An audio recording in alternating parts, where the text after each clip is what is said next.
안녕하세요. 2022학년도 수능영어 1등급 공부 꿀팁이라는 주제로 오늘 강연을 맡게 된 손세영이라고 합니다. 반갑습니다. 우선 강연에 들어가기에 앞서서 제 소개를 먼저 드리도록 하겠습니다. 저는 2017학년도에 고려대학교 자율전공학부에 입학했고 또 이제 올해 2월에 졸업을 앞두고 있는데 수능을 한 번 더 봐서 강원대학교 의과대학 의예과에 입학 예정에 있습니다. 저는 수능을 2017학년도와 2022학년도 두 번에 응시했고요. 영어 교육 과정이 굉장히 많이 바뀐 그 변곡점에 있는 세대에서 제가 수능을 쳤기 때문에 굉장히 생생한 경험을 여러분들께 들려드릴 수 있을 것 같습니다. 저는 어린 시절에 유학이나 해외 경험이 없었고 또 서울의 외곽에 있는 일반고에서 졸업을 했기 때문에 이렇다 하게 영어를 잘할 수 있는 학생은 아니었어요. 그럼에도 불구하고 고3 N수 때 모두 독학을 통해서 영어 성적을 올린 경험이 있습니다.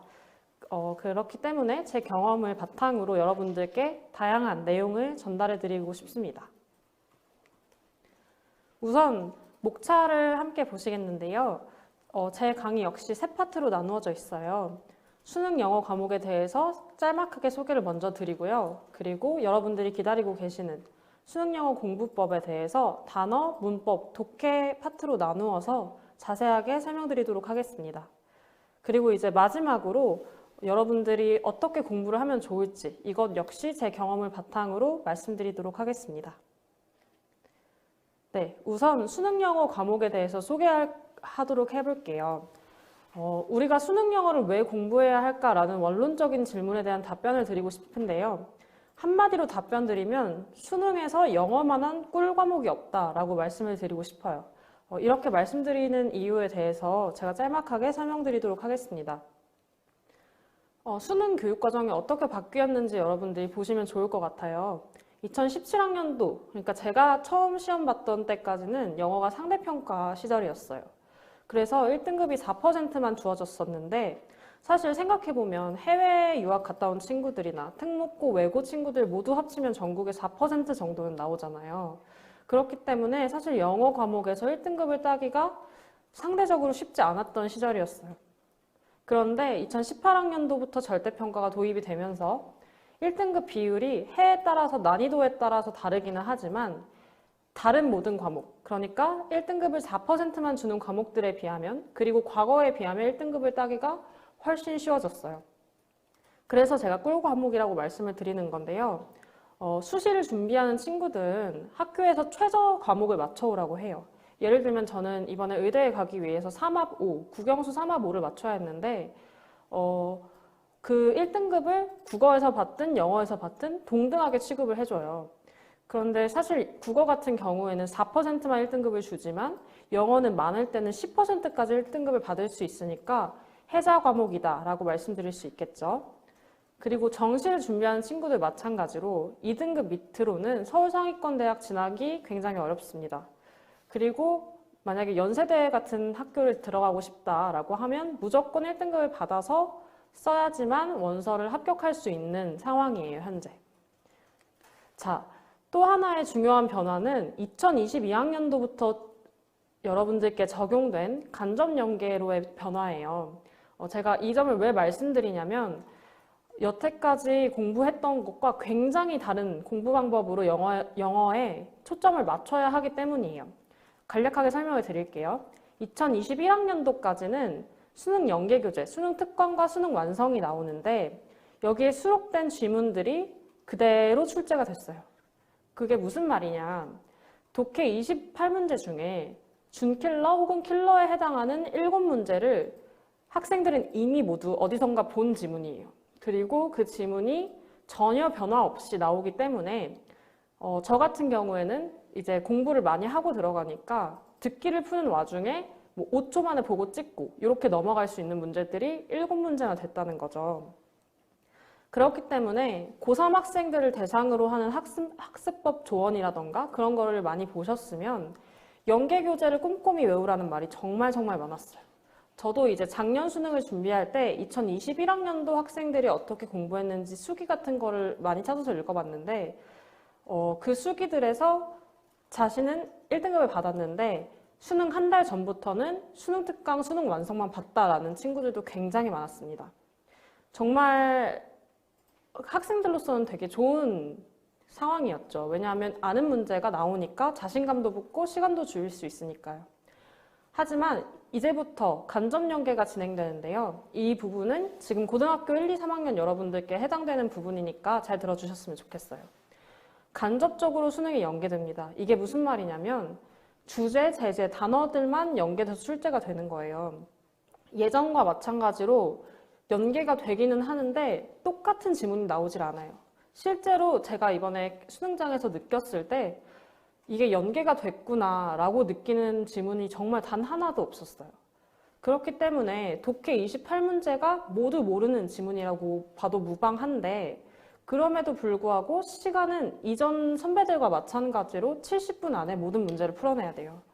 그렇기 때문에 확실히 2022학년도 그러니까 간접 연계가 진행되기 전과 후에 학습법이 달라져야겠다는 부분을 혹시 느끼시겠죠? 그렇기 때문에 저는 여러분들께 진짜 영어 실력을 키워야 한다라고 조언을 드리고 싶어요. 자, 그러면 제가 생각하는 진짜 영어 실력이란 무엇일까요? 주어진 문장을 정확히 이해하고 이에 더해서 의미를 추론하는 능력을 말합니다. 독해력, 이해력이 기반으로 논리력을 통해서 의미를 추론하는 능력을 길러야 한다는 점이죠. 저는 오늘 이 세 가지를 중점적으로 어떻게 하면 영어 실력을 키울 수 있을지 다음 파트에서 여러분들께 말씀드리도록 하겠습니다. 자, 다음으로 우리가 함께 볼 파트는 수능 영어 공부법 소개 파트입니다. 앞서 목차에서 말씀드렸다시피 저는 이 파트를 단어, 문법, 독해 수준에서 맞추어서 여러분들께 설명드리도록 할 거예요. 우선 단어에 대해서 설명드리도록 하겠습니다. 단어의 중요성에 대해서는 굉장히 많은 조언을 얻으셨을 거예요. 학교 선생님, 학원 선생님, 선배들 모두 단어가 중요하다고 말하죠. 경험자들이 그렇다고 하는 데는 이유가 있고 저 역시 그러한 경험자분들과 의견을 같이 하도록 하겠습니다. 하지만 제가 조금 특별하게 이번엔 여러분들께 전달드릴 수 있는 내용은 대상을 나누어서 이렇게 공부하면 좋겠다라고 조언을 드릴 수 있을 것 같아요. 자, 노베이스 학생들, 자신 없는 학생들은 하루에 단어를 60개씩 외우세요. 저 같은 경우에는 영어 공부를 처음 시작할 때 월, 화, 수, 목, 금을 새로운 단어를 외우고 토요일, 일요일, 주말을 껴서 이번 주에 외운 300단어를 모두 복습하는 식으로 공부를 했어요. 그런데 사실 노베이스 학생들이 주로 범하는 실수가 뭐냐면 노베이스 학생들 입장에서는 주변 친구들이 너무너무 단어장도 되게 다양한 단어장을 쓰고 이미 되게 많은 단어를 외우는 것 같아요. 그래서 되게 마음이 조급하잖아요. 그렇다고 해서 단어장을 여러 개 쓰는 것은 좋은 공부 방법이 아닙니다. 왜냐하면 어차피 단어 공부를 하는 거는 누가 많은 다양한 단어를 보냐 보다 그 단어를 얼마나 자기 것으로 만들어 오냐가 중요하거든요. 그래서 저는 좋은 단어장 하나를 사서 오해독을 하시기를 권해드립니다. 그리고 고1, 고2 학생들 역시 앞에 두 조언은 같은 내용이고요. 학평, 그러니까 학교에서 시험 보는 모의고사들 있죠. 모의고사를 풀 때 모르는 단어를 형광펜을 들고 체크를 해두고 나만의 단어장을 만들어서 기록을 하면 효율적으로 학습할 수 있습니다. 나만의 단어장은 어떻게 활용하시면 되냐면 이렇게 공책이 있는데 공책을 반반 접으면 이렇게 4줄이 나오죠.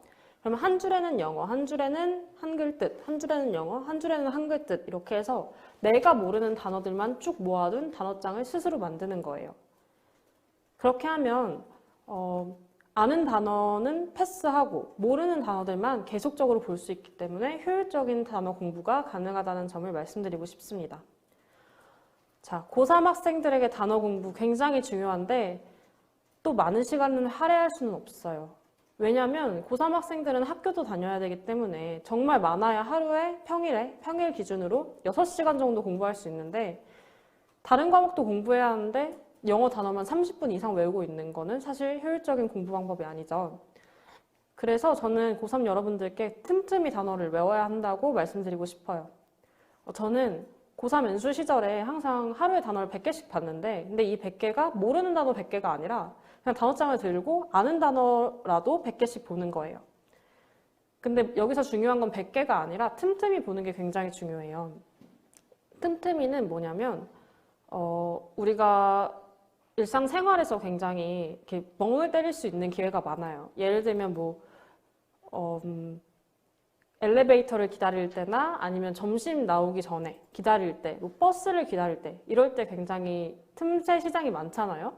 저는 그때마다 영어 단어를 펴서 외웠어요. 그러면 하루에 영어 단어 공부를 해야 하는 시간을 굉장히 단축시킬 수 있습니다. 그리고 고3 학생들 역시 기출문제, EBS 연계교재, 사설모의고사 푸시겠죠. 그럴 때마다 모르는 단어 체크해 두시고 나만의 단어장으로 등록하시면 됩니다. 저는 고3이랑 이제 작년에 N수할 때 나만의 단어장을 굉장히 열심히 활용했는데요. 실제로 그 단어장을 만들고 저는 수능날 당일날 아침까지 그 단어장을 봤어요. 그러면서 내가 이런 단어들을 몰랐었는데 이제는 아는 것 같다라는 자신감도 붙을 수 있었고 그래서 되게 좋은 공부법이었다고 생각을 합니다. 제가 실제로 이제 학교 다닐 때나 아니면은 학원에서 아이들을 가르칠 때 아무리 단어를 외워도 까먹는다라는 질문을 굉장히 많이 들었어요. 그럴 때마다 저는 한 2가지 이유 정도를 생각해 봤는데요. 첫 번째 이유는 단어를 문자로만 외워서 그런 것 같아요. 그러니까 단어도 언어잖아요. 그러니까 우리가 언어를 배우면 적용을 할 줄 알아야 되는데 단어에 대해서는 그냥 외워야 하는 것으로 생각을 하는 거예요. 그래서 단어의 학습과 적용이 효율적으로 이루어지지 않고 있는 경우가 상당히 많습니다. 그리고 2번째 이유는 제가 앞서 말씀드린 것처럼 월, 화, 수, 목, 금 외우고 토일 복습하고 이런 식의 N회독이 효율적으로 이루어지지 않고 있다고 생각을 합니다. 그래서 여러분들께 제가 조언드리고 싶은 점은 좋은 단어장으로 확실히 효율적으로 학습하자라고 말씀드리고 싶어요. 저는 실제로 작년에 수능을 볼 때 완자 복합픽으로 공부를 했는데요. 제가 시중에 있는 많은 단어장들 중에 이 단어장을 선택한 이유에 대해서 이제 차후에 3가지 정도 이유를 생각을 해봤어요. 첫 번째로는 빈출 순서대로 정리가 되어 있다는 점이 마음에 들었습니다. 자, 빈출 순서대로 정리되어 있으면 무엇이 좋냐 하면 내가 오늘 단어만 공부하지 않잖아요. 단어를 한 30분 외우고 문제를 한 1시간 정도 풀어요. 그러면 오늘 외운 단어가 1시간 문제 풀 때 자주 등장하잖아요. 그러면 내가 단어를 잘 외우고 있구나. 영어 공부를 제대로 하고 있구나. 라는 효능감이 붙습니다. 그렇기 때문에 그 점이 되게 기분이 좋았어요. 그리고 2번째 이유로는 기출문장과 유형이 제시되는 점도 좋았습니다. 단어의 학습과 적용이 동시에 가능했고 실제로 이 단어가 어느 유형에서 쓰이는지도 알 수 있었어요. 그리고 유형을 아는 게 왜 중요하냐 하면 만약에 유형이 빈칸 유형과 심경 유형 이렇게 2 유형이 있다 치면 빈칸 유형이 훨씬 중요한 유형이거든요. 그러면 스스로 이 단어가 중요한 단어구나 라고 생각을 할 수 있죠. 저는 그 점이 굉장히 마음에 들었습니다. 자, 마지막으로 이 단어장에는 3minute 체크라고 하루에 일정량의 단어가 끝나면 그 50개의 단어를 한 페이지에 요약해둔 페이지가 있었어요. 저는 이걸 굉장히 잘 활용했었는데 제가 제안 드릴 수 있는 점은 이 점인 것 같아요. 고1, 고2 학생들은 3minute 체크로 돌아와서 자기가 취약한 단어를 반복적으로 암기합니다. 그리고 나서 나만의 단어장으로 등록하시면 될 것 같아요. 그리고 고3 N수 학생들, 제가 작년에 그랬던 것처럼 사실 우리는 단어장을 이렇게 막 들고 다니면서 볼 여유가 없어요. 손목도 아프고 너무 무겁고 힘들잖아요. 그래서 이 단어장을 한 2-3번 정도 본 후에는 이 50장만 이렇게 뜯어가지고 묶어서 들고 다니면 참 좋아요. 그 점을 추천드리고 싶습니다. 그리고 마지막으로 단어에 대해서 한마디만 더 말씀드리자면 단어는 사실 효율적인 방법을 찾는 것이 저는 조금 무의미하지 않나 라고 생각이 들어요. 왜냐하면 어떻게 외워도 단어는 모두가 외워야 하는 것이고 단어는 최소한의 예의와 성의예요. 그래서 좋은 단어장으로 성실하게 공부하면 단어에서 애로사항은 없을 것이다 라고 말씀드리고 싶습니다. 자, 다음으로 문법 파트예요. 제가 가장 애정하고 또 제가 제일 자신 있어 하는 부분이 문법이라서 이 부분에 대해서 잘 들어주시면 좋을 것 같습니다. 자, 문법 공부하기 쉽지 않죠. 그래서 저도 제가 학원에서 영문법 강의를 한 적이 있어요. 학부 때 아르바이트로. 그때마다 선생님 문법 공부하기가 너무 싫은데 문법을 왜 해야 해요? 이런 질문들을 하는 친구들이 굉장히 많았어요. 그거에 대해서 오늘 답변을 같이 드리면 좋을 것 같아요. 자, 팩트를 좋아하니까 팩트 체크를 한번 해볼게요. 사실 45문제 중에 영어 수능 45문제 중에 문법을 직접적으로 묻는 문제는 한 문제만 출제가 돼요. 그리고 그 문제가 사실 자주 나오는 문법 문제 유형에서 나와서 이미 기출에서 나오는 유형이 굉장히 많이 나와요. 그래서 맞추기가 쉽죠. 그리고 사실 이걸 못 맞추더라도 절대평가 시행 후에는 90점만 넘으면 1등급이기 때문에 중요성이 떨어지기는 합니다. 여기까지는 팩트예요. 하지만 우리가 문법 공부를 하는 게 문법 문제 한 문제, 달랑 한 문제 맞추려고 공부하는 게 아니에요. 긴 문장을 이해하기 위해서 고난도 어법과 문장 구조 분석 능력이 굉장히 필수적입니다. 저는 개인적으로 제가 수능 공부를 5년 쉬고 또 그 사이에 이렇다 할 영어에 대한 경력이 없었음에도 불구하고 쉽게 1등급으로 받을 수 있었던 이유는 제가 앞서 말씀드렸다시피 학원에서 강의를 하면서 영문법과 구문 분석이 굉장히 탄탄하게 능력을 갖출 수 있었어요. 그래서 제가 문법에 대해서 강조를 드리고 싶습니다.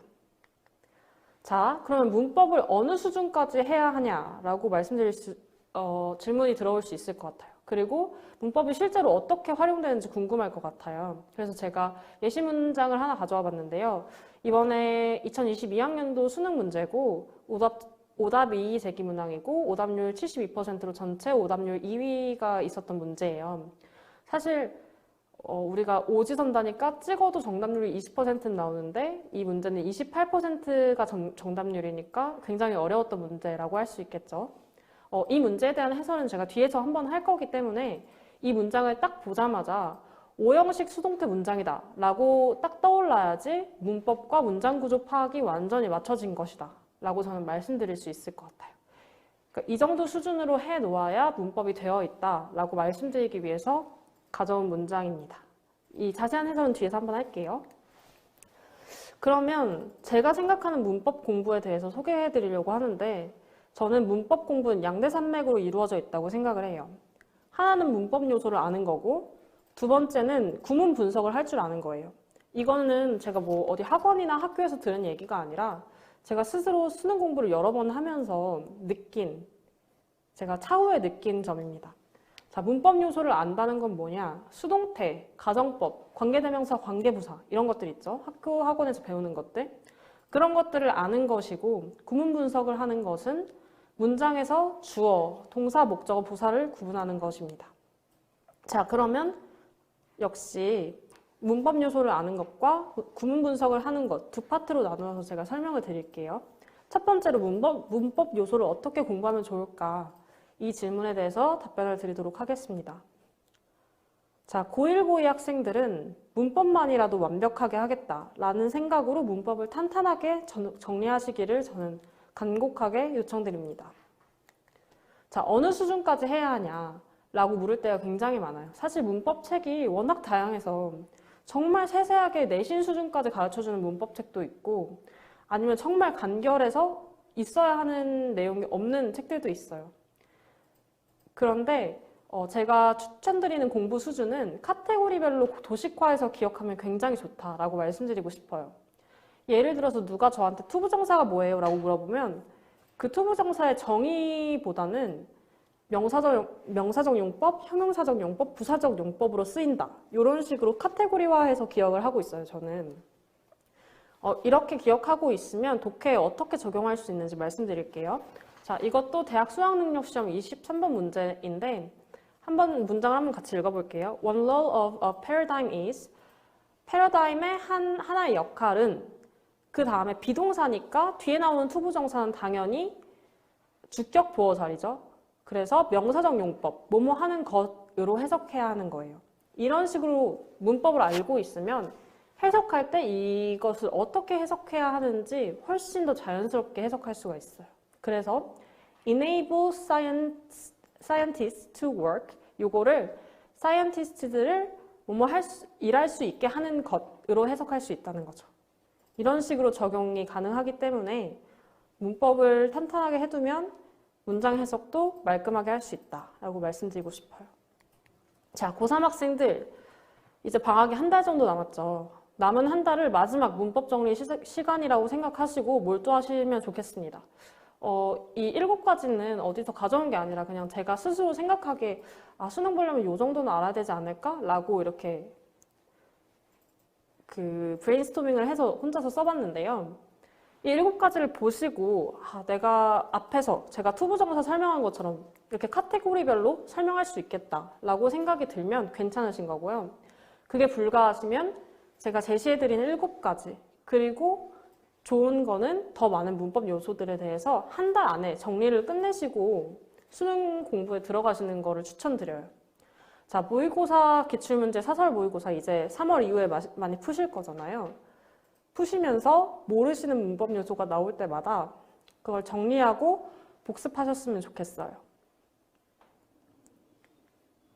자, 방금까지 제가 말씀드린 거는 문법 요소를 아는 것에 대해 설명을 드렸고 구문 분석을 하는 것이 무엇인지는 이제 앞으로 설명드리도록 할게요.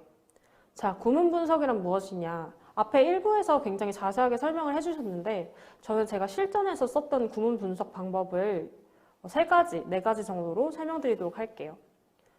저는 우선 습관적으로 동사부터 찾았어요. 왜냐하면 그 문장의 뼈대를 잡고 있는 게 동사고 그리고 형태에 따라서 그 동사가 해석이 되어야지 문장 전체가 해석되는 경우가 굉장히 많아요. 그리고 동사가 보이면 웬만한 문장 형식이 보이고 그리고 이 문장이 어떻게 이루어져 있다. 이 문장을 어떻게 발라내야겠다. 뼈를 발라내듯이 하는 것이 보이기 때문에 그 동사를 찾는 연습을 추천드립니다. 그리고 두 번째로 명사나 동사가 여러 개이면 예를 들어서 병렬이나 역접 구조로 이루어져 있으면 S1, S2, S3 혹은 V1, V2, V3 이런 식으로 표기하는 방법을 연습하는 것도 좋은 방법인 것 같아요. 그리고 부사구는 묶어버리세요. 제가 드린 문장에서 indeed 같은 경우가 부사구죠. 사실은 이런 거잖아요. 제가 실전에서 풀 때는 이게 너무 짧으니까 묶진 않았는데 연습할 때는 부사구를 묶으면서 해석이 원활하지 않아도 넘어갈 수 있는 연습 하시면 좋을 것 같아요. 그리고 마지막으로 문장 형식이 몇 형식인지 분류하는 것도 굉장히 좋아요. 이게 나는 이 문장 형식을 다 볼 수 있다 이래서 좋은 게 아니라 이게 실전으로 가면 어떤 구조로 이루어져 있는지 파악하는 게 굉장히 중요해요. 사실 이게 몇 형식인지 몰라도 해석할 수 있는 단위로 끊어서 읽으면 굉장히 좋거든요. 네, 그래서 문법 요소를 아는 것과 구문 분석을 하는 것이 중요하다라고 말씀드리고 싶어요.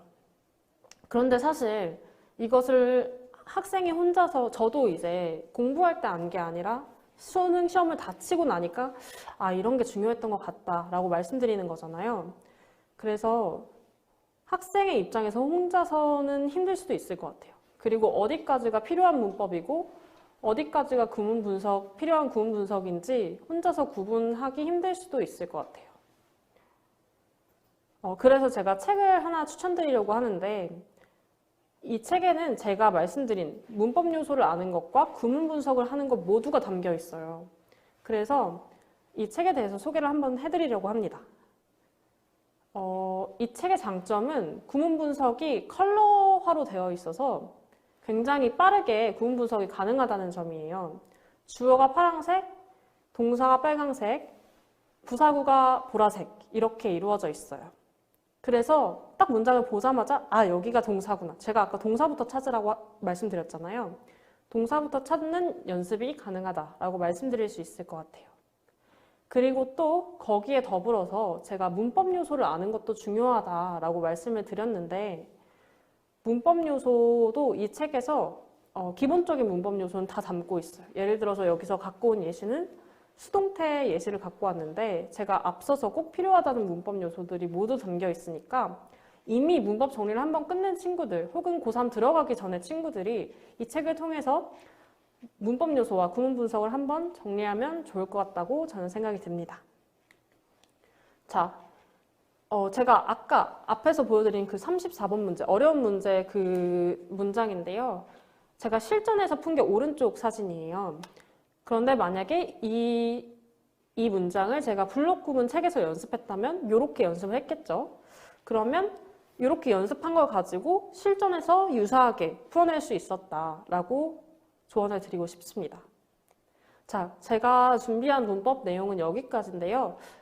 이거는 문장 구조 분석에 대한 팁이에요. 제가 실제로 겪었던 일을 한 가지 말씀드리고 싶은데 제가 고2 때까지만 해도 영어 공부를 왼쪽과 같이 했어요. 그러니까 모든 요소를 막 끊어서 읽고 그거에 되게 뿌듯함을 느꼈죠. 아, 이게 몇 형식이고 몇 형식이고 그랬는데도 수능 점수는 잘 안 나왔어요. 고2 때까지 한 90점을 이렇게 왔다 갔다 했던 것 같아요. 저희 때 90점이면 2등급에서 3등급 점수거든요. 근데 제가 내신은 굉장히 잘 나왔는데 모의고사 점수가 안 나오니까 학교 영어 선생님께서 이렇게 지나가시다가 보시더니 아, 잘하는 애들은 그냥 이렇게 되게 쉽게 훅훅 보던데? 라고 말씀하시더라고요. 그래서 그때는 저는 그 이야기를 듣고 살짝 오기가 붙었던 것도 같고 뭔가 내 공부법이 잘못되었나 라는 생각을 한번 성찰할 수 있었던 것 같아요. 그래서 저도 되게 길게 보면서 문장을 끊어 읽고 그런 연습을 했는데 그러다 보니까 훨씬 영어 해석에 대한 강박도 없어지고 또 그게 실전에서 적용하는 방법이 되더라고요. 왜냐하면 우리가 시간이 없는 문제잖아요. 시간이 없는 것이 영어 과목의 문제잖아요. 그래서 제가 왼쪽에서 보여드렸던 것처럼 모든 요소를 끊어가면서 읽기에는 너무 시간이 부족하고 스스로도 엄청 긴박해져요. 그러다 보면. 잘하는 학생들은 이미 오른쪽, 제가 실전에서 풀었던 것처럼 하고 있을 거예요. 그래서 어느 정도, 그러니까 제가 왼쪽처럼 하지 말라는 게 아니라 연습 때는 저렇게 해도 되는데 이제 우리가 실전에서 시험을 쳐야 되니까 그럴 때는 마음을 놓고 오른쪽처럼 연습을 해줬으면 좋겠다라고 말씀드리고 싶습니다. 네, 이제 단어와 문법을 적용해서 독해에 대해서 말씀드리려고 하는데요. 사실 단어와 문법은 우리가 실제로 문제를 푸는데 필요한 것이긴 하지만 그것만으로 문제를 풀 수 없잖아요. 그래서 지루한 암기 공부라고 제가 이름을 붙여봤어요. 이제 암기 공부를 적용할 수 있는 독해에 대해서 말씀드리려고 합니다. 자, 독해에 대해 말씀드리기 전에 제가 규칙을 제시하고 싶어요. 지금부터 시간이 너무 부족해요. 이런 이야기는 좀 논외로 하고 싶어요. 왜냐하면 시간에 쫓겨서 감으로 문제 풀다 보면 성적이 절대 안 오르거든요. 2등급, 3등급에 머물러 있는 친구들 혹은 운 좋으면 1등급 나오는 친구들은 다 감으로 문제 풀고 있어서 그런 거예요. 그리고 시간 부족 문제는 수능 6개월 남기고 충분히 해결 가능합니다. 그렇게 해결한 친구들도 많이 봤고 저 역시 시간이 부족했는데 많이 풀다 보니까 그리고 제대로 공부하고 많이 풀다 보니까 시간 부족 문제는 금방금방 해결이 되더라고요. 그래서 지금 수능이 굉장히 많이 남았잖아요. 지금부터 걱정하실 문제는 아니라고 말씀드리고 싶어요. 그리고 이렇게 말씀드리는 것이 좋은 방법인가는 잘 모르겠지만 절대평가잖아요. 지금 90점만 맞으면 되고 한두 문제 시간으로 놓치더라도 나머지를 제대로 풀고 맞으면 1등급이 가능한 시점이에요. 그렇기 때문에 시간을 벌써부터 막 고등학교 1, 2학년이 있거나 아니면 고3 초반인데 지금부터 엄청 시간에 대해서 압박감을 갖는 것은 조금 내려놨으면 좋겠어요. 자, 그러면 제가 제시드릴 수 있는 독해 포인트에 대해서 말씀드리도록 할게요. 저는 여러분들이 실전에서 이렇게 읽으셨으면 좋겠는데 그러려면 연습을 하셔야겠죠? 긴 호흡으로 직독 스킬을 하셨으면 좋겠어요.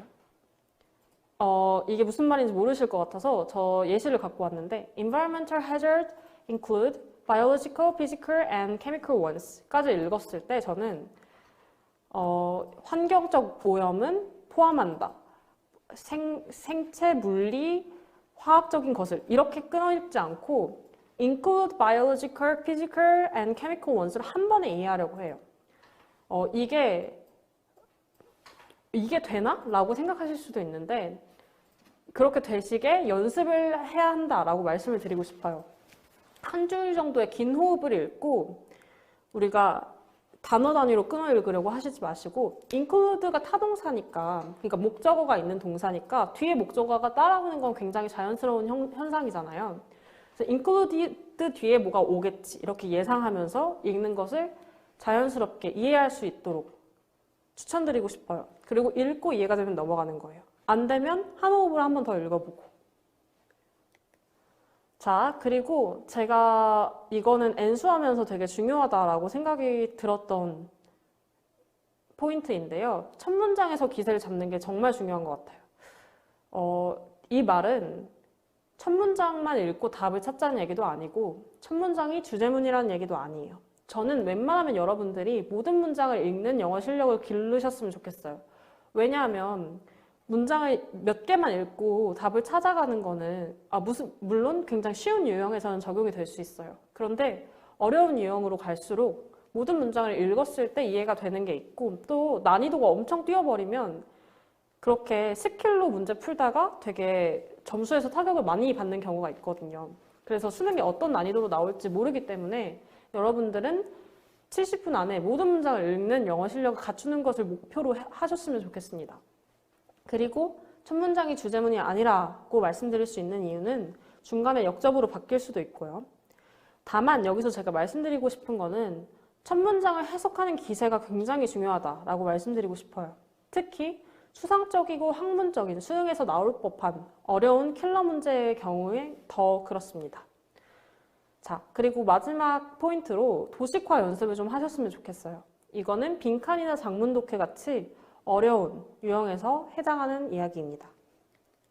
자, 여기까지 독해 포인트를 들으셨을 때 어떤 의미인지 사실 좀 추상적으로 와닿으실 것 같아요. 그래서 제가 문제를 하나 가져와 봤어요. 제가 아까 소개해드린 그 굉장히 어려웠다던 그 문제인데 이 문제를 어떻게 하면 한 호흡으로 읽고 첫 문장 잡고 그리고 도식화하면서 읽을 수 있는지 제가 3가지 다 적용해서 한번 문제 풀어보도록 하겠습니다. Precision and determinacy are a necessary requirement for all meaningful scientific debates. 정밀화와 확실성은 필요 조건이다. 모든 과학 토론에서. 자, 그러면 여기를 도식화시키자면 정밀화와 확실성이 과학에서 중요하다는 얘기를 하고 있죠. and 뒤에는 또 다른 문장이에요. Progress in sciences is 과학에서 있어서의 진보는 그 부사구는 빼고 해석하겠습니다. The ongoing process of 계속적인 진보인데 achieving ever greater precision 성취하는 것, 더 큰 정확성을. 자, 그러면 이 두 문장을 한 문장으로 되어 있지만 이 2가지의 이슈를 한꺼번에 도식화시키면 똑같은 얘기죠. 정밀화와 확실성이 과학에서 중요하다. 사실 이게 무슨 얘기인지 안 와닿을 수 있어요. 그런데 그냥 이렇게 첫 문장에서 기세를 확 잡고 그렇구나 하고 넘어가는 거예요. 자, 그럼 but으로 역접이 이루어지고 있는데 이 뒤에는 어떤 얘기가 온지 함께 볼게요. Historical representation puts a premium on of prolification of representations. 역사에 대한 설명은 프리미엄, 중요성을 두고 있대요. 어디에 두냐면 not on the refinements on representation. 하나의 설명의 정제, 그러니까 하나의 설명이 구체적으로 되는 게 아니라 but on, not A, but B 구조죠. but on the production of an ever more varied set of representations. 다양한 설명의 중요성을 둔대요. 자, 첫 문장에서는 과학에서는 정밀화와 확실성이 중요하다 했고 but 이후의 문장에서는 역사에서는 다양한 설명이 중요하다 했어요. 왜 but으로 연결되는지 알겠죠? 그 다음 문장도 함께 읽어볼게요. 시간상 영어는 생략하겠습니다. Historical insights는 역사적인 통찰이라는 뜻인데 역사적 통찰은 지금 다양성 얘기가 나와야겠죠. Not narrowing down이나 not an approximation of the truth. 좁혀 들어가는 것. 그러니까 진실과 가까워지는 것이 아니라 but explosion of possible point of view. 다양한 관점의 폭발, 즉 다양성에 대해서 또 똑같이 얘기하고 있네요. 앞에서 받은 것을 똑같이 하는 것이죠. 그러면 이제 빈칸 문장으로 가보도록 하겠습니다. The development of historical insight, 역사적 통찰의 development는 may be indeed regarded by the outsider. 밖의 사람들, 그러니까 일반인들이 보기에 이것처럼 여겨질 수 있대요. As a process of creating ever more confusion. 오히려 혼란을 야기하는 것으로 볼 수 있대요. 이제 컴마 동격이에요. confusion과 같은 것을 뒤에 문장이어야 하는 거예요. A continuous questioning of 2번이 답인데 certainty and precision seemingly achieved already. 겉보기에 이미 성취되어 있는 정확성과 확실성에 대해 계속적으로 의문을 제기하는 것이 바로 다양성과 혼란에 대한 얘기겠죠. 이런 식으로 도식화해서 푸는 것이 수능 문제다라고 소개드리고 싶었어요. 자, 힘든 문제 같이 보셨습니다. 이제 마지막으로 조금 여러분들께 쉬어가는 느낌으로 영어 공부 계획 제가 어떻게 세워왔는지 제 경험을 바탕으로 말씀드리도록 할게요. 고1, 고2 학생들, 고3 모의고사 기출 영어 아무리 잘하시더라도 저는 좀 아끼셨으면 좋겠어요. 왜냐하면 이게 고1, 고2 때 풀면 다 기억이 나거든요. 그래서 고3 때 이제 정말 기출을 풀어야 될 때 실력 테스트 해볼 수 있는 지표가 없어져요. 그렇기 때문에 고1, 고2 학생들은 기출을 너무 넘봐서 많이 풀려고 하시지 마시고 차라리 고1, 고2 수준에서 자기가 어느 수준인지를 판단하는 게 더 중요하신 것 같아요. 그리고 이제 문법을 완벽하게, 제가 계속 문법 강조드리죠. 문법과 구문을 통해서 한 호흡으로 해석하는 연습. 제가 말씀드린 수능 문제는 실제로 한 문장이 막 6줄 이런 경우가 굉장히 많아요. 그러니까 그 6줄을 어떻게 쪼개 읽을지 최소한 한 줄은 한 호흡으로 읽을 수 있는 그런 해석 연습을 하셨으면 좋겠습니다. 그리고 이 시기에 중요한 게 듣기 담아는 연습하는 게 굉장히 중요해요. 왜냐하면 듣기만 담아져도 사실 3등급에서 4등급 정도는 확보가 되거든요. 듣기 담았고 쉬운 거 담아주면. 그렇기 때문에 고3 때 고득점으로 갈 수 있는 발판이 듣기다 라고 말씀드리고 싶어요. 그리고 유형별로 학습해 주셨으면 좋겠어요. 주제, 요지 하루에 몇 문제씩 풀고 그 다음 날은 빈칸 풀고 그 다음 날은 순서삽입 풀고 본인이 어떤 유형에 취약한지 미리 파악을 합시다. 그리고 선배들이 제시한 여러 가지 공부법이 있어요. 사실 저도 제 공부법이 모든 학생들에게 적용될 거라고는 생각하지 않아요. 왜냐하면 모두들 공부하는 방법이 다르잖아요. 그래서 저뿐만 아니라 많은 분들께서 주시는 공부법을 따라해보고 자신한테 제일 잘 맞는 공부법 가져오는 연습을 고1, 고2 때는 시간이 많으니까 해보시면 좋을 것 같아요. 자, 고3 학생들은 방학 때 이제 한 달 남았죠. 문법 구문 정리하시면서 완성해 주셨으면 좋겠어요. 듣기, 독해, 병행 연습 꼭 이루어져야 됩니다. 제가 앞으로 제시하는 플랜은 제가 실제로 썼던 플랜인데 저는 5월 이후에는 2주에 한 번 정도 같이 풀었고 그러니까 45문제를 한꺼번에 70분 안에 푸는 연습을 하는 거예요. 그리고 8월 방학 이후에는 일주일에 한 번씩 했고 그리고 10월 그러니까 9월 모의고사 끝난 뒤에는 일주일에 2번씩 하면서 감을 끌어올렸어요. 이거는 제가 실제로 수능을 치고 이제 당일날 쓴 일기를 가져와 봤는데요. 뭐라고 써놨냐면 듣기랑 독해를 병행한 게 지금까지 연습했던 모든 모의고사 중에서 제일 잘 됐대요. 듣기가 4번 정도 나올 때 독해를 7문제 풀어놨대요. 그래서 시간을 스스로 굉장히 많이 세이브할 수 있었고 제가 기억나는 거는 이때 당시에 저는 걱정했던 영어가 평이하게 나왔다라고 써봤는데 사실 좀 어렵게 나오긴 했거든요. 근데 제가 되게 쉬웠다라고 느꼈던 거는 제가 듣기, 독해 병행이 잘 되면서 자신감이 진짜 많이 붙었던 것 같아요. 그래서 이 연습이 굉장히 중요하다라고 말씀드리고 싶어요. 자, 듣기에 대해서 좀 구체적으로 얘기해드리고 싶은데 듣기 앞장을 푸실 때는 그러니까 1번부터 한 13번까지가 앞장이었던 11번, 12번까지가 앞장이었던 것 같아요. 거기 푸실 때는 도표 있는 페이지 읽어가면서 푸세요. 그러면은 4문제죠. 그 도표는 뒤에서부터 보시는 거 아시죠? 한 5번, 4번부터 보시고, 그러니까 1, 2, 3, 4, 5번 그 선택지 중에서 보통 3, 4, 5번에 답이 많기 때문에 그 3, 4, 5번 순서대로 풀면서 푸시면 됩니다. 그리고 여기에 어법 자신 있으신 분들은 어법까지, 어법은 사실 30초면 풀거든요. 그래서 어법까지 5문제 해결하시면 돼요.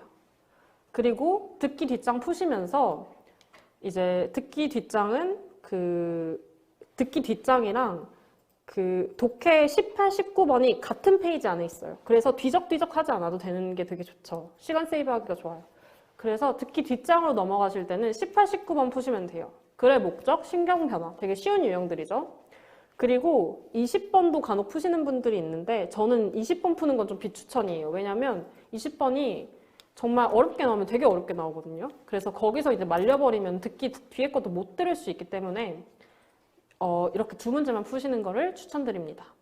그럼 여기까지 하면 위에 5문제 플러스 2문제니까 7문제가 벌써 해결이 됐죠. 그리고 듣기 16번, 17번이 마지막 문항이잖아요. 근데 16번, 17번은 2번 들려드립니다 라고 말을 해요. 그쵸? 그러면 그걸 2번 다 듣고 계시지 마시고 첫 번째 들려줄 때 16번, 17번 다 해결해요. 그 다음에 2번째 들려드리겠습니다 할 때 뒤로 넘어가서 맨 뒤에 있는 장문 독해를 푸시면 됩니다. 왜냐면 거기가 독해들 중에 제일 쉽고 그리고 뭔가 이렇게 귀에 뭐가 들리더라도 풀 수 있는 내용이에요. 왜냐면 심경, 순서 삽입 이런 거 나오기 때문에. 그래서 이렇게 푸시면 듣기를 10문제 정도 풀 수 있어요. 제가 실제로 수능 풀 때 이렇게 풀어서 10문제 풀고 나머지는 되게 여유 있게 풀었던 기억이 있거든요. 그래서 그러면 이제 45문제 안에 18문제만 해결하면 되니까 훨씬 심적으로 편하죠. 그래서 고3 학생들은 듣기랑 병행하는 거 우습게 보시지 마시고 꼭 연습 많이 해주셨으면 좋겠습니다.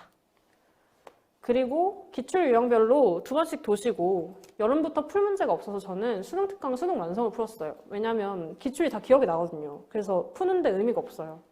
그래서 9월 직전까지 최대한 기출문제집의 논지나 해설을 싹 잊어버렸고 9월 모의고사 푼 이후에 다시 기출로 돌아가서 이제 수능 전에 마지막으로 기출 푼다 라는 느낌으로 봤습니다.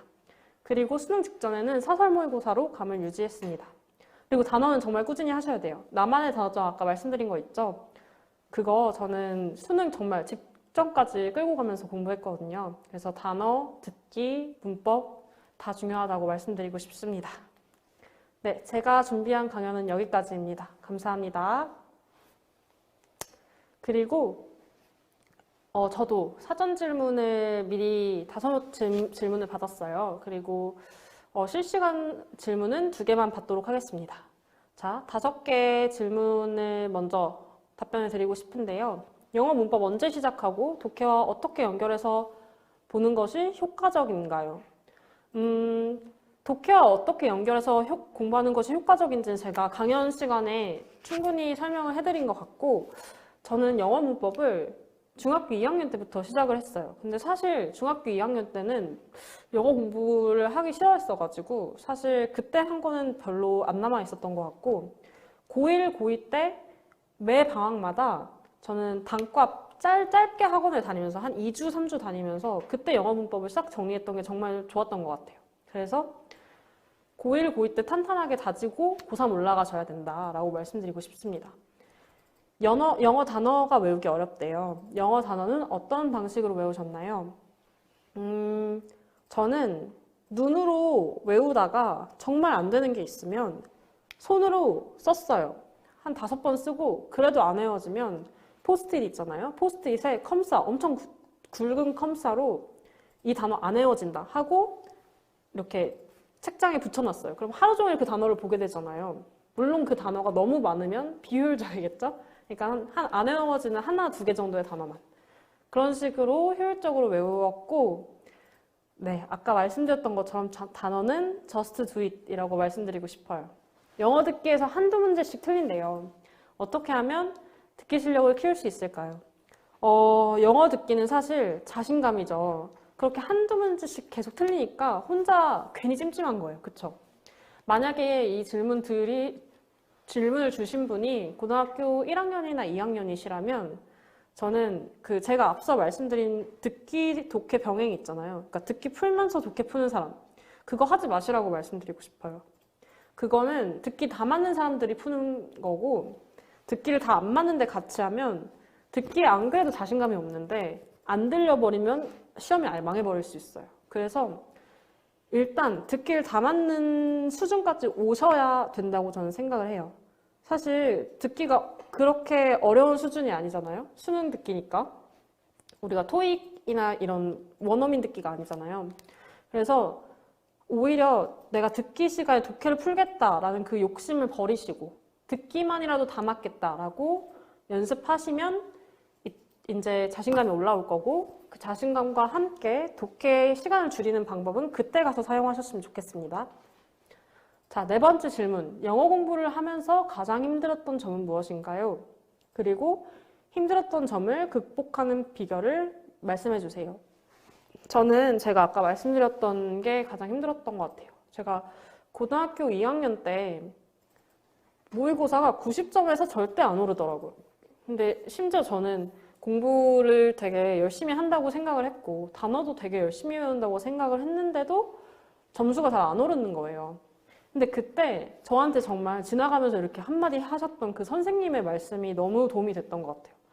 그러니까 제가 보기에 제 공부법이 뭐가 잘못됐는지 모르잖아요. 막 그 문장 분석 다 일일이 끊어가면서 보는 게 저는 열심히 하는 거라고 생각했고 잘 하는 거라고 생각을 했었는데, 선생님이 이렇게 지나가시면서 잘하는 애들은 그냥 이렇게 눈으로 보던데? 라고 말씀을 하셨던 게, 아, 내가 공부 방법이 잘못됐구나 라고 인식할 수 있는 기회였고, 그때 공부법을 바꾸면서 정말 점수가 뛰었거든요. 점수가 그 해에 한 10점 정도 올랐어요. 그래서 이제 영어가 고3 때는 안정권에 들어왔는데, 네, 저는 이제 그러면 타인이 이제 제 공부 방법을 보고 그런 식으로 말씀하는 거에 대해서 기분이 나쁠 수 있잖아요. 그렇게 받아들이지 마시고, 아, 내가 뭔가 잘못됐구나, 돌파구가 필요하구나 하고 받아들이셨으면 좋겠습니다.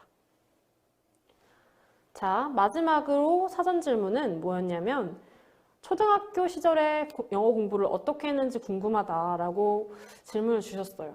근데 이 부분에 대해서는 제가 초등학교 때 영어 공부를 학교 공부 이외에 한 적이 없어가지고 어떻게 공부했다라고 말씀드리기는 조금 조심스러울 것 같아요. 그리고 제가 아무래도 이제 대학을 졸업하고 또 입학하는 거니까 지금 시대 친구들이랑 또 영어 공부 방법이 다를 수도 있고요. 근데 제가 생각하기에 초등학교 때 뭐 국제조를 준비하거나 해외 유학을 준비하시는 게 아니라면 영어 혹은 영어 문화권 혹은 그러니까 외국 문화에 대한 흥미를 키워놓는 게 가장 좋은 교육법이 아닐까라고 생각이 들어요. 왜냐하면 초등학교 때부터 막 뭐 단어 외워야지, 책 읽어야지 이렇게 말하는 게 사실 학생들 입장에서는 그게 거부감으로 받아들일 수밖에 없잖아요. 저는 그렇게 다가오는 것보다 저 같은 경우에 어릴 때 디즈니를 진짜 좋아해서 디즈니 애니메이션을 진짜 많이 봤던 기억이 나거든요. 그런 식으로 약간 흥미 위주로 접근시키는 게 가장 좋은 공부 방법이 아닐까라고 생각이 듭니다. 아, 그리고 또 제가 생각해보니 그때 미드도 되게 열심히 봤었어요. 그래서 그 미드를 열심히 봤던 게 그게 누가 봐라 그래서 본 게 아니라 되게 찾아보다가 재밌는 미드가 있어서 본 건데, 자연스럽게 접근을 시켜주시면 그게 나중에 이제 리스닝이나 그런 데 도움이 될 것 같습니다. 네, 사전 질문은 여기까지였고요. 실시간 질문은 2가지만 지금 시간상으로 여유가 있을 것 같아요. 자, 첫 번째 질문입니다. 직독직해 끊어읽기가 수능에서 많이 도움이 되나요? 직독직해와 끊어읽기를 제가 안 해본 기억이 없는 것 같아요. 그러니까 고등학교 때 제대로 모의고사 공부를 하면서 그것이 되게 당연한 것이었고, 그렇기 때문에 저는 그 이외의 공부법이 어떻게 수능에 적용될 수 있는지 잘 모르겠어요. 다만 아까 말씀드렸다시피 너무 모든 문장 요소를 끊어읽으려고 하시지 마시고 웬만하면 한 호흡 정도로 끊어읽는 연습을 하셨으면 좋겠어요.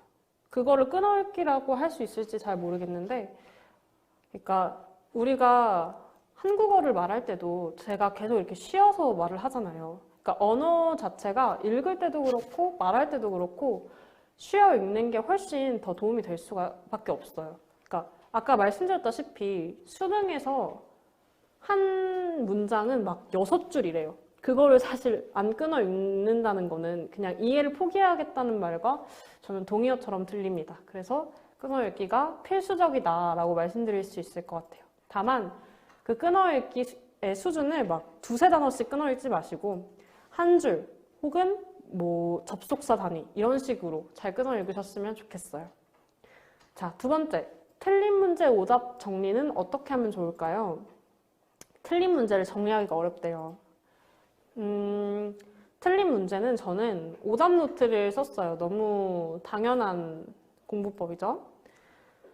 틀린 문제에서 근데 저는 좀 유형을 나눠서 설명을 드릴 수 있을 것 같아요. 그러니까 그 유형이 내가 오늘 주제에서 틀렸나, 빈칸에서 틀렸나 이런 걸 말씀드리는 게 아니에요. 그러니까 왜 틀렸는지를 봐야 된다는 건데 예를 들면 이거는 단어를 몰라서 틀렸다던가 이 문제는 논리력이 부족해서 틀렸다던가 이 문제는 아예 그냥 이해 자체가 불가능해서 틀렸다. 이렇게 뭐 이런 식으로 나눌 수 있잖아요. 또 어떤 게 있을까요? 또 뭐 잘못 해석해서 틀렸다. 이렇게 유형을 본인이 많이 틀리는 유형을 나눠요. 그 다음에 이제 공책에 인덱스를 해서 사실 단어 때문에 틀린 문제는 단어만 외우면 되잖아요. 그래서 여기는 별로 중요한 게 아닌 것 같고 논리 그리고 해석 잘못한 거 아니면 문법 몰랐던 거 이런 거를 이제 위주로 저는 봤는데 사실 논리적인 거는 계속 보면서 도식화, 아까 도식화 말씀드렸잖아요. 스스로 도식화를 하면서 이해하는 수밖에 없어요. 그러니까 논리는 사실 영어의 영역이 아니기 때문에 국어, 논리력, 수리력의 영역이기 때문에 다만 우리가 할 수 있는 거는 우리가 여태까지 사실 영어로 된 글을 보면서 논리적으로 추론하는 연습은 안 해봤잖아요.